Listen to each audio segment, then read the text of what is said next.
lagi.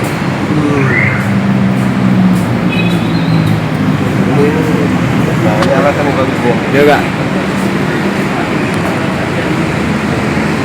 Ini alasan milih panca.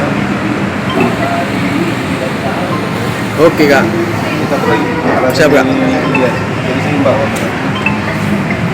Ya. Ini milih DPR daripada ini. Habis. Kita lebih umum.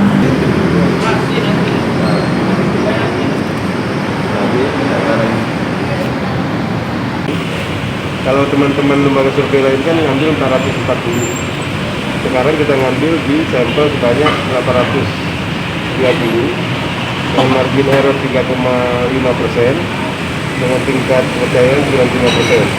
Nah, ini kita ambil secara proporsional di 19 kecamatan dan di 64 desa. Terus 176 desa atau kelurahan yang distribusinya menyebar proporsional.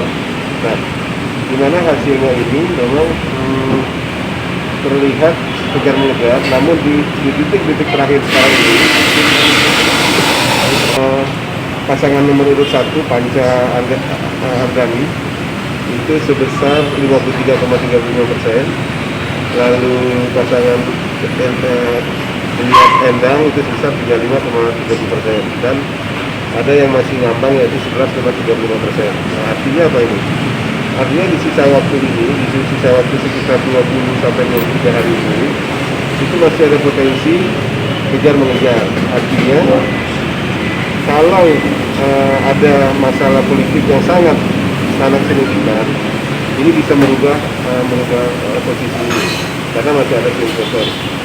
Namun memang keunggulan saat ini Panca ini memang harus disikapi oleh pasangan nomor 2 untuk lebih memacu melakukan sosialisasi di tahapan ini.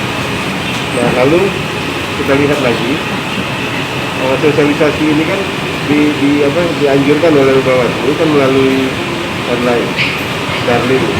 Namun masyarakat belum menerima secara nasional penggunaan sosialisasi atau kampanye dengan Darling ini kan baru hanya 10%.